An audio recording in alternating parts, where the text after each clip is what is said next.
Bom dia a todos, bom dia a todas. Sejam muito bem-vindos e bem-vindas a mais um ICL Mercado e Investimentos. Tenho que agradecer quem ficou com a gente até aqui e vamos passar aí a próxima meia hora com vocês, falando dos principais pontos aí que devem movimentar o mercado hoje, e também dos pontos econômicos aí que tivemos divulgações. A grande estrela do dia hoje vai ficar com a inflação dos Estados Unidos, a gente vai passar por isso, mas não vamos deixar de falar do preço da carne, da produção industrial regional. Então temos aí um monte de assuntos para falar com vocês, mas antes quero dar bom dia para o André. Bom dia, André, tudo bem com você? Bom dia, Débora. Bom dia a todos os nossos telespectadores aqui do ICL Mercado e Investimento. Um dia que basicamente todo mundo esperando, estava esperando o índice de preços dos Estados Unidos, porque vai mexer na questão da taxa de juros também, como que vai ser a política monetária, lembrando que a gente tem reunião do FONC, que é o Copom deles lá, na próxima quarta-feira, junto com o Copom também na próxima quarta-feira. Então tem bastante coisa aí para a gente comentar, vamos falar um pouco da produção industrial, porque teve uma queda em quase todas as regiões brasileiras. Vamos falar um pouco também da questão do preço da carne. Mas vamos começar então o nosso giro, Débora.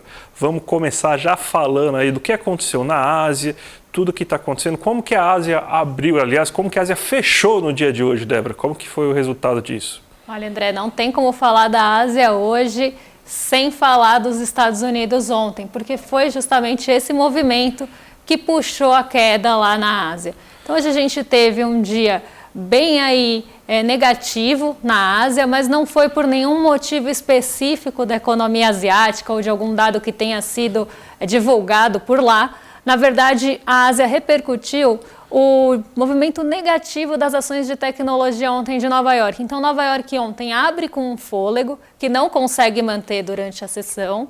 Ela acaba fechando em queda e a grande queda foi puxada pela Nasdaq, que caiu mais de 1%.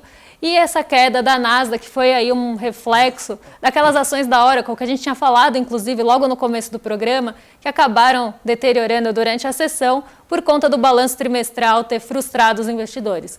Então aqui a gente tem esse movimento dos Estados Unidos fluindo para a Ásia nessa manhã e fechando por lá, os mercados fechando por lá bem negativos. Então, eu vou colocar aqui para vocês na tela o Nikkei 225. O Nikkei 225, como a gente sempre fala aqui, ele é um índice mais sensível a movimentos nos Estados Unidos. Então, a gente teve esse movimento ruim das ações de tecnologia e a expectativa pelo CPI por lá, que é o índice de preços ao consumidor, lá nos Estados Unidos. Então, o mercado asiático, que já estava ali azedando por causa das ações de tecnologia, ficou ainda mais ansioso, esperando o índice de preços ao consumidor nos Estados Unidos. E por isso, esse movimento negativo aí na Ásia. Mas nenhum motivo específico asiático, mas realmente reflexo do dia anterior de Nova York, André. E a Europa, Débora? A Europa, acho que não está muito diferente. Aliás, eles são meio malucos lá. A gente estava até conversando, Produção em queda, PIB em queda. E o que a gente faz? Vamos tacar mais remédio para derrubar tudo ainda, só para controlar a inflação, E uma inflação que claramente não é de demanda, Então, que esses europeus estão fazendo aí agora, aí, que está derrubando tanto a bolsa de lá? Pois é, André, o que eles estão fazendo mesmo? Essa é a grande pergunta, porque a gente teve divulgação hoje de dois indicadores importantes lá na Europa, a produção industrial da zona do euro e do Reino Unido, e ambas decepcionaram. Então a gente teve ali a produção industrial da zona do euro ficando abaixo do esperado, e a produção também industrial do Reino Unido é pior do que o mês passado e abaixo do esperado. Então, dois indicadores que mostram que a produção industrial por lá não vai bem. Outro dado que também foi divulgado e acabou aí mexendo bastante com o mercado, principalmente lá em Londres, foi o PIB do Reino Unido. O PIB do Reino Unido encolheu 0,5% em julho e mesmo assim, o Banco Central do Reino Unido acabou ali, Banco Central da Inglaterra, na verdade, acabou falando que vai continuar subindo juros. Então, assim, eles estão com uma produção industrial esmagada, eles estão com a economia deles encolhendo, mas eles acreditam que eles têm que subir juros para conter a inflação, que, como a gente falou aqui, não é de demanda, é tipo dar, uma dipirona para infecção generalizada, não sei, para uma infecção específica, não faz sentido nenhum. Mais uma vez, a gente vê que O mundo parece que não aprendeu ainda algumas coisas, né? Que a inflação de demanda não se combate com juros, você não vai conseguir, o Sheik árabe não vai aumentar ou reduzir sua produção de petróleo graças ao aumento, à baixa de taxa de juros no Banco Central Europeu, né? Então tem essa maluquice, né? Até os Estados Unidos acabam se comportando melhor, a gente vai falar daqui a pouco do CPI lá norte-americano, né? Mas vocês já viram aqui, né, spoiler do que a gente vai falar agora, né? Já apareceu inclusive na tela a nossa matéria aí de produção industrial, porque hoje, gente, saíram os dados da produção industrial brasileira regional, né? Então o que a gente teve?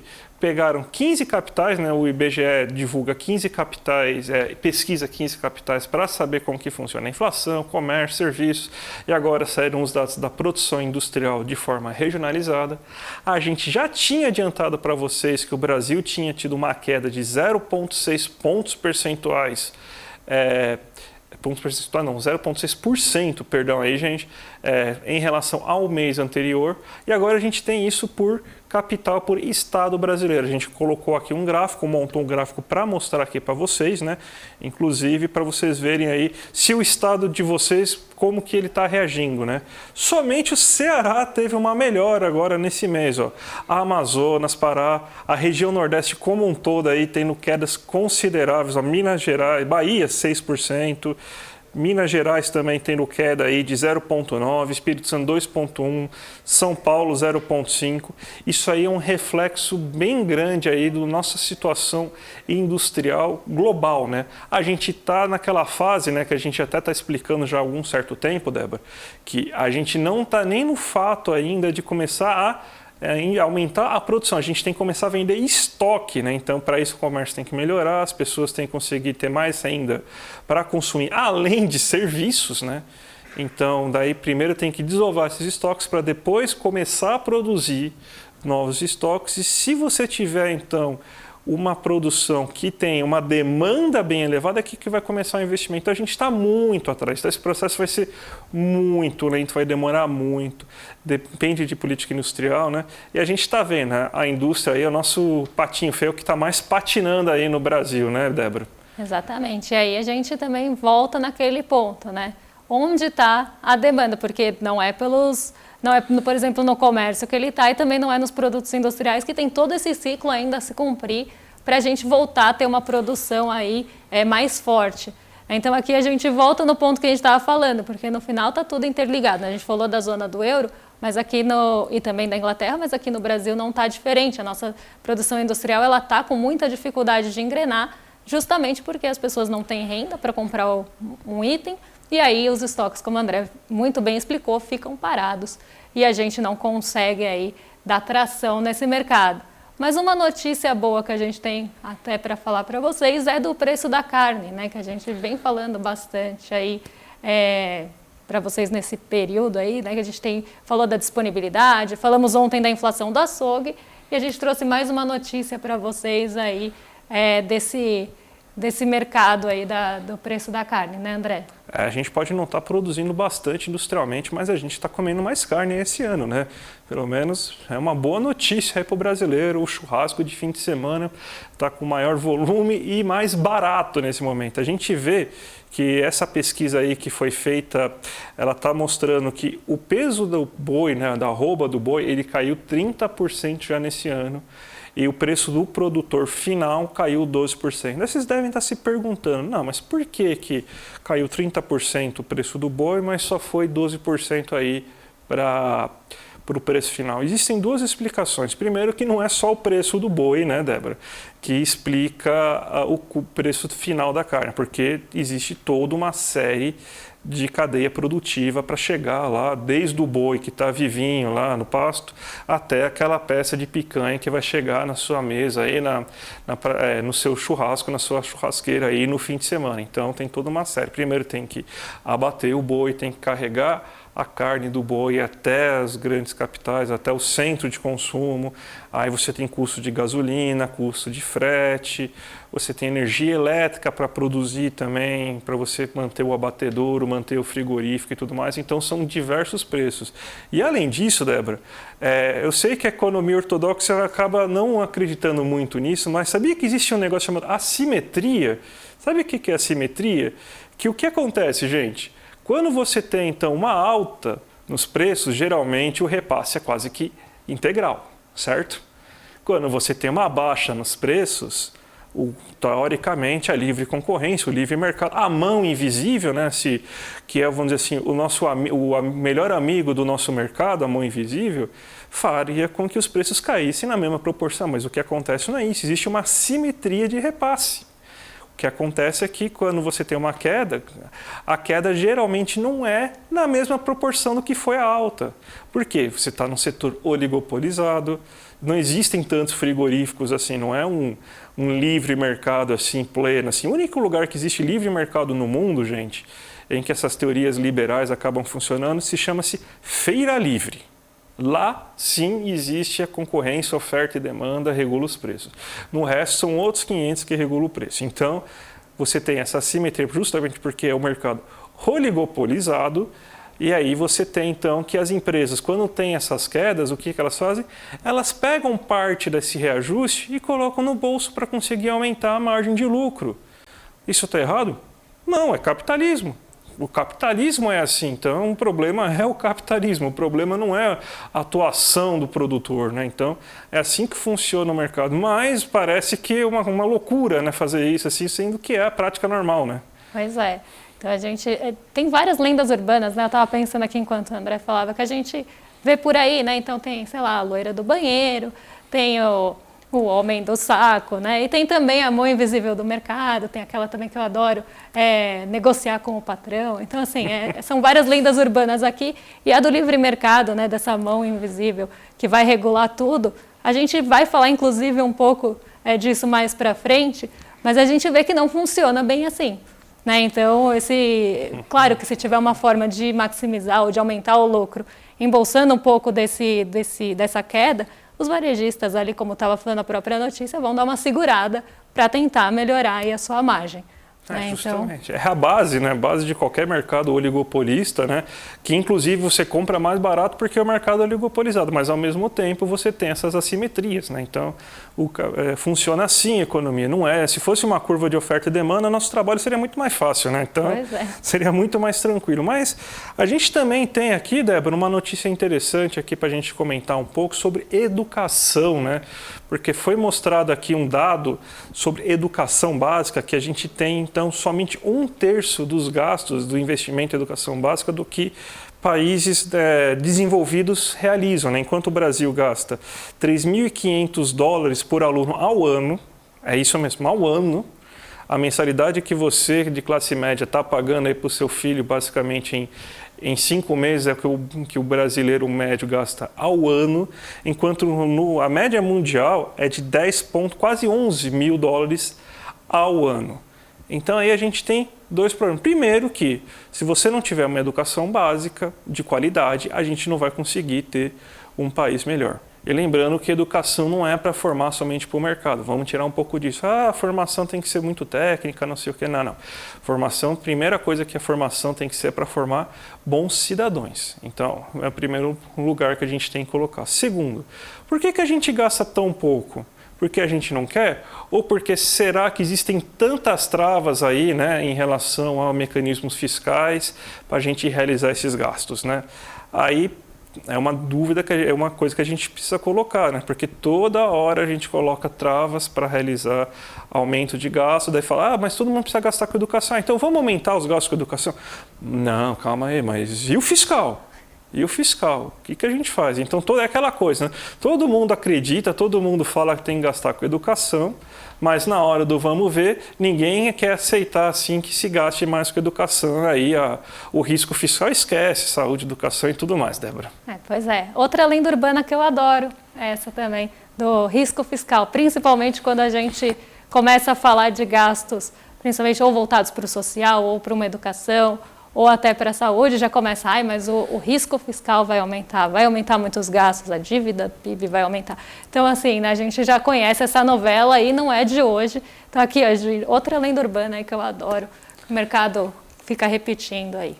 E tem uma outra coisa que a gente precisa colocar também, importante, Débora, quando a gente fala dessa questão de educação, né? Porque aí vem a lenda da Coreia do Sul também, né? Eu acho uma lenda maravilhosa essa, né? Que a Coreia do Sul se desenvolveu porque era uma democracia que gastava muito dinheiro somente com educação. Primeiro que a Coreia do Sul só virou uma democracia de fato, né? E vamos falar assim, mais ou menos de fato, a partir dos anos 80, né? Tinha um ditador lá, que inclusive a filha dele foi presidente ultimamente, né, quando teve aquele caso da Samsung, que estourou lá o Conselho dos Notáveis. Então, até os anos 80, a Coreia do Sul vivia uma ditadura, né, uma ditadura de fato, daquelas que até os grandes jornalões gostam de falar assim, que é ditadura, assim, sem pôr nem tirar, né. Então, essa é a primeira lenda. E a segunda é que foi somente com gasto em educação. Gastar com educação é importante? Sim. Mas o que você faz se você tem um monte de gente com educação maravilhosa e não tem onde jogar no mercado de trabalho? Então, você tem que fazer sempre um trabalho coordenado. Crescimento econômico com educação ao mesmo tempo, com melhores empregos para você conseguir alocar essas pessoas. Porque as pessoas também... Você pode gastar o que for com educação. Se você não tem perspectiva que essa educação vai levar as pessoas para alguns lugares, elas não vão. Muita gente não vai querer assim, eu quero me educar porque eu quero ler mais, porque eu quero gostar de ler mais, que eu quero ser mais culto. Sim, tem gente que faz isso, eu acho muito notável, mas infelizmente a grande parte se educa visando também o mercado. Uma falha também do nosso sistema educacional que forma mais pensando em mercado do que num cidadão brasileiro, mas essa é a grande realidade, né, Débora? Pois é. E a Coreia até seguiu alguns passos aí da formação aí econômica do Japão também, né? Então, vamos lá, vamos dar sequência aqui à nossa conversa, nosso bate-papo aqui, porque agora a gente vai falar da OPEP, né, que soltou o relatório ontem. A gente deu um pequeno spoiler do que a gente tinha ali, né, de expectativa. Na verdade, né, que a gente tinha passado por cima, falando que aumentou a demanda global, mas a OPEP estava segurando um pouco a produção, né? Então, hoje a gente trouxe os números, né, para vocês acompanharem aqui com a gente, para ver como é que ficou, né, essa mudança do mês passado para cá, do relatório do mês passado para cá, e de onde está vindo essa demanda por petróleo, né? Então, a gente estava falando da mão invisível do mercado, que é uma lenda que não existe. Aqui está um grande exemplo de que ela realmente não existe, porque a OPEP, quando pode, mete a mão para manipular preço mesmo, e é o que está fazendo agora. Então, aqui quando a gente vê a demanda global por petróleo vinda da OCDE, né, então o total dos países da OCDE fica em 46,12, e aqui a gente está falando sempre de milhões de barris por dia, tá? Então, a gente está sempre usando essa métrica, não vou ficar repetindo milhões de barris por dia, né, para vocês, mas então sempre nessa métrica, e a variação também, tá? Então a gente está sempre falando dessa quantidade aí usando essa métrica. Então o total do OCDE ficou em 46,12, uma mudança aí de 0,1. A China, né, é importante a gente olhar a China porque ela é um motor aí, a gente sabe, quando a gente tem aumento lá por demanda de commodities, isso afeta muito a gente aqui. Embora Campos Neto tenha falado que a China está perdendo espaço nisso, né? Afeta sim. Então vamos lá, China 15,82, aumento de 0,05. Lembrando que a China ficou estável por meses, então a OPEP começou a revisar essa demanda mais recentemente, praticamente 3 meses atrás. Total não OCDE, então países não fora da OCDE, 55,94, com queda de 0,05. Aqui puxada bem por países específicos. E a demanda total do mundo em 102,06, 0,05 de alta. Tá? Então, aqui a gente vê uma demanda global sendo esperada, uma demanda maior, né? Na China, uma demanda maior, na OCDE, inclusive, mas a produção, quando a gente olha, né, se essa produção ela vai acompanhar a demanda, a gente vê que a produção está crescendo mais, num ritmo um pouco maior, fora da OPEP. Então, vou colocar aqui para vocês o gráfico de produção, para vocês conseguirem acompanhar isso comigo. Então, o que é esperado, né, para 2023? Aqui a gente está falando, não estamos dividindo nem por trimestres, e nem falando aí, estamos falando do ano fechado, tá? E comparação em relação ao mês anterior. 63, e aí também em milhões de barris por dia, tá? 63,39 de produção fora da OPEP, 27,44 de produção da OPEP, lembrando que esse número estava em 27,31 no mês passado, variação de 0,13 nos dois casos, né? Mas a gente vê que a produção ali fora do OPEP está acelerando um pouco mais e a produção dentro do OPEP está estagnando, né? Então a gente vê um motivo para isso, né? Os produtores, né, os grandes produtores de petróleo aí do OPEP, né, estão aí segurando a produção. A gente viu cortes recentes, né, expectativa de corte recente, principalmente, por exemplo, ali na Arábia Saudita. Enfim, os produtores de petróleo estão tentando segurar essa produção para tentar aumentar o preço do barril, né? Então aqui a gente vê, né, essa manipulação, a gente pode falar assim, né, desse preço do barril do petróleo, porque eles querem manter o preço mais alto e por isso, mesmo que a demanda global aumente, a produção não vai aumentar no mesmo ritmo ou vai, inclusive, desacelerar, né? Então, aqui a gente vê uma clara mão da OPEP mexendo no preço do mercado, que não é invisível, né? Exatamente. A gente está vendo. Não, existe toda uma guerra, né? Se a gente pegar uma guerra de importância mundial, porque cada vez mais se discute a importância da economia verde e o petróleo é o grande vilão em relação à economia verde. Só que ainda é o principal bem energético do mundo, né? Então, o que eles estão tentando fazer é mostrar via preços e a importância dessa commodity nesse momento. Então, desde que você teve aí, saindo da pandemia e que a agenda verde ficou mais importante, a OPEP está fazendo esse mesmo ritmo. Aumento apenas gradual, subestimando a demanda global. Então, é isso que a OPEP está fazendo, está tentando forçar o preço do petróleo a ficar sempre em torno de 80 a 100, para tentar mostrar que ainda existe uma importância muito grande e está inflacionando o mundo, né, principalmente. Sim, principalmente quando a gente teve todos aqueles entraves, né, vindos lá da Rússia também, né, de importação e exportação de petróleo da Rússia. Então a gente, né, por conta aí dos conflitos, da guerra com a Ucrânia, então a gente vê que a gente teve esse impacto primeiro aí, e aí a OPEP também quer manter também o seu poder ali, né? E até falando um pouco dessa transição de economia verde e de petróleo, né, de combustíveis fósseis no geral, a gente vê, né, inclusive esse conflito que a gente falou aquela vez que o Roncalha estava aqui com a gente, do peso que esses países estão ganhando no BRICS e esse conflito que pode ter aí com essa transição, enfim, é um ponto para se pensar.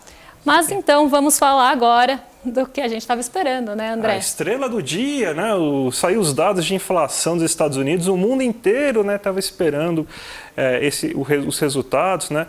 O mercado até se animou, né? Porque mesmo um pouquinho acima da alta do mercado, do que o mercado estava esperando, foi dentro do esperado, e além de tudo isso, você teve uma inflação que foi muito mais puxada pela gasolina, pelo preço dos combustíveis, do que no núcleo, né? A gente até, depois eu vou entrar um pouco mais de detalhes, Débora, sobre como que é o combate, né? Mas explica pra gente o que aconteceu aí nesses índices de preço ao consumidor dos Estados Unidos. Bom, aqui vocês estão vendo, e para quem está só escutando, a gente tem as projeções e o indicador de fato, né, quanto ele variou mês a mês, tá? Então aqui a gente está olhando variação mês a mês. A projeção para esse mês agora, né, de agosto, que está sendo medido, era de 0,60. A inflação ficou em linha com o esperado no mensal, então ficou em 0,60. O mercado gostou disso e o que eu vejo aqui é, por mais que o mercado estivesse projetando 0,60, eu sinto que eles tinham ali um receio ou até mesmo um temor aí que viesse acima disso, né? Por mais que a Janet Yellen tivesse falado lá no começo da semana, no fim da semana passada, que a inflação estava ficando mais contida, né? Eu vejo que o mercado tinha medo que viesse acima da projeção. E isso não aconteceu. Então, isso aliviou muito ali os juros das treasuries e rendimentos das treasuries na manhã de hoje. A gente vai falar um pouquinho disso na abertura. Mas seguindo, no acumulado anual, né, quando a gente olha a comparação anual, na variação anual aqui do índice de preços ao consumidor, a gente vê que aí sim ficou um pouquinho acima do que se esperava. A média, né, mediana das projeções ficou em 3,6, deixa eu colocar aqui para o pessoal acompanhar aqui com a gente a variação anual, mas a projeção era ali de 3,6 e ficou em 3,7, 0,1% acima aí do que se esperava no acumulado em agosto. Lembrando que em setembro do ano passado a gente tinha ali acumulados de 8%. Então a gente vê sim essa desaceleração lá nos Estados Unidos, um pouquinho acima da projeção, né, mas ainda bem perto do que o mercado esperava. Então, o mercado ficou surpreso que a projeção dele estava certa. Olha que coisa. Ah, que beleza. E o bom disso, né, pelo menos aí para o mundo, né, é que você tem uma perspectiva agora que o Fed não vai mudar a sua política de taxa de juros. Então, estava com uma expectativa muito grande de que a taxa de juros fosse reajustada na próxima reunião, que é da quarta-feira que vem, no dia 20.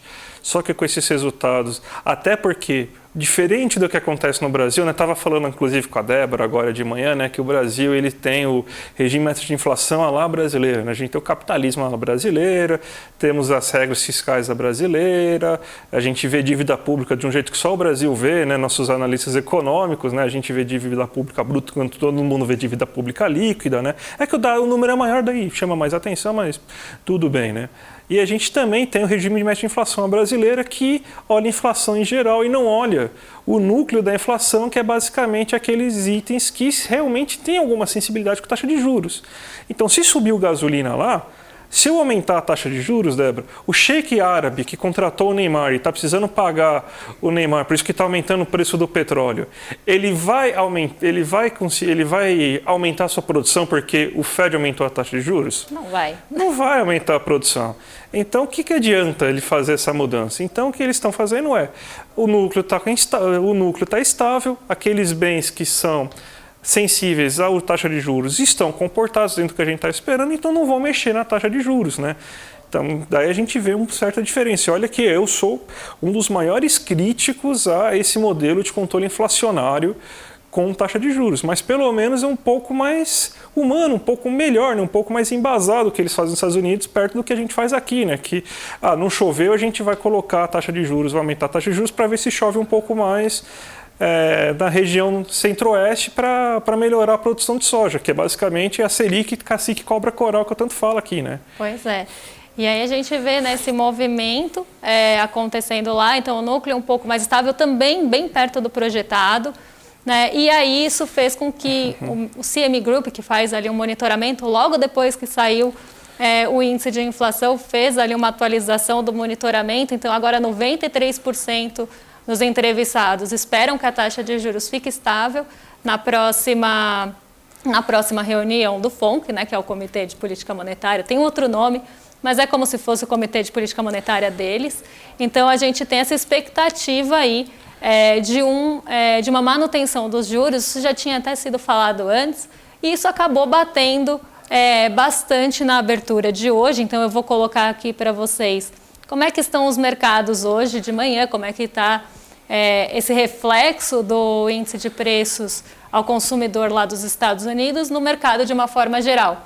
Então, a gente tem o nosso Ibovespa aí subindo 0,63 e a gente vê que essa alta, agora é 0,66, né, a coisa atualizar rápido aí, mas a gente vê que essa alta é muito puxada por ativos sensíveis à taxa de juros. Então, a partir do momento que o rendimento das Treasuries começou a cair e arrefecer lá nos Estados Unidos, a gente viu que o movimento das expectativas dos juros por aqui acabou acompanhando.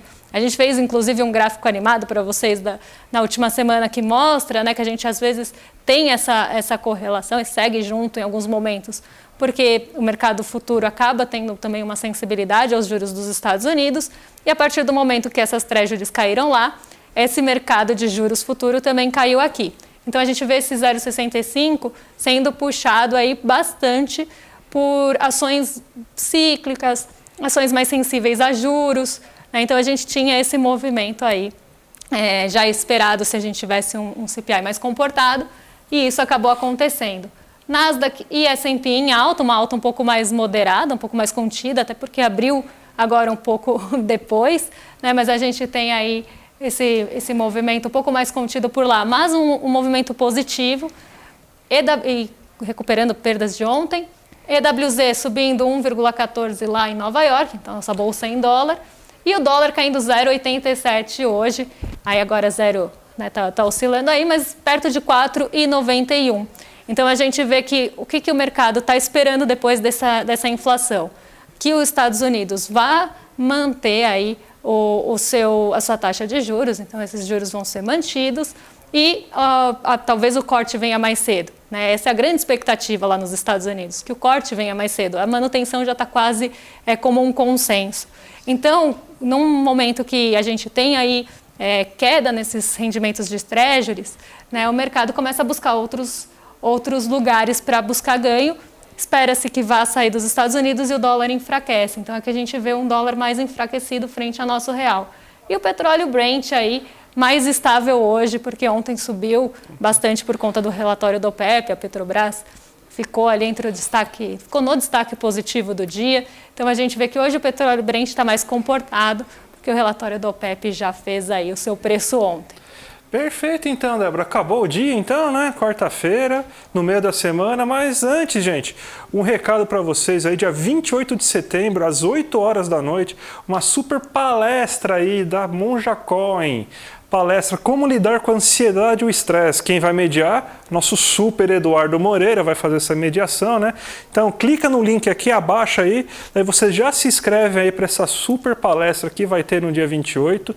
Vai ser imperdível, gente. E claro, vamos continuar hoje com a nossa programação, né? Além de, depois que vocês saírem daqui, almocem e vamos já continuar, porque às 6 horas da tarde temos o ICL Notícias 2, hoje com a Vivian que vai participar hoje do ICL Notícias 2, né? Então, substituindo a Gabi Varela, que está com algum problema de saúde. A gente tem também o Chico, a nossa dupla de Chico Sá e Chico Pinheiro. E logo depois também o Sinapse. O Sinapse com Robertinha Garcia, César Callejon e hoje a Roberta Martinelli. Então, programação até as 8h30 da noite para vocês hoje. Fiquem ligados com a gente até esse horário, gente. E amanhã a gente volta, né, desde as 7 horas da manhã com o Desperta, ICL Notícias primeira edição, em detalhes, e a gente aqui em seguida, né, então amanhã vamos aí trazer novos assuntos para vocês, a gente tem outras divulgações importantes que vão acontecer, então fiquem com a gente hoje e amanhã desde as 7 e a gente está de volta. Um excelente dia para todos vocês. Até mais, gente. Tchau, tchau. Confira a programação desta quarta-feira do Instituto Conhecimento Liberta. 3 da tarde, Mulheres Revolucionárias com Samantha Lodge e Provocação Histórica com Lindener Pareto. Às 5 da tarde, Inteligência Artificial. Temas e práticas com Nelson Aguiar.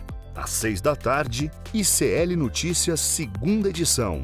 Às 7 da noite, Direitos Autorais. Crítica e Arte com Victor Gameiro Drummond. E às 7h30, Sinapse ICL. Para saber mais, acesse icl.com.br. Ela tem ajudado a desmistificar estigmas e a combater a intolerância religiosa num país onde isso é um verdadeiro problema. As armas que ela usa, os ensinamentos budistas e o amor. Monja Coin vai dar uma palestra incrível para o Instituto Conhecimento Liberta no dia 28 de setembro. Como vencer o estresse e a ansiedade. Para você se inscrever nessa aula que vai acontecer às 8 horas no horário de Brasília, é só clicar no link aqui em cima ou aqui embaixo e gratuitamente participar. Se inscreve agora e no dia 28 de setembro a gente vai estar junto para aprender com essa super pessoa que é Monja Coin.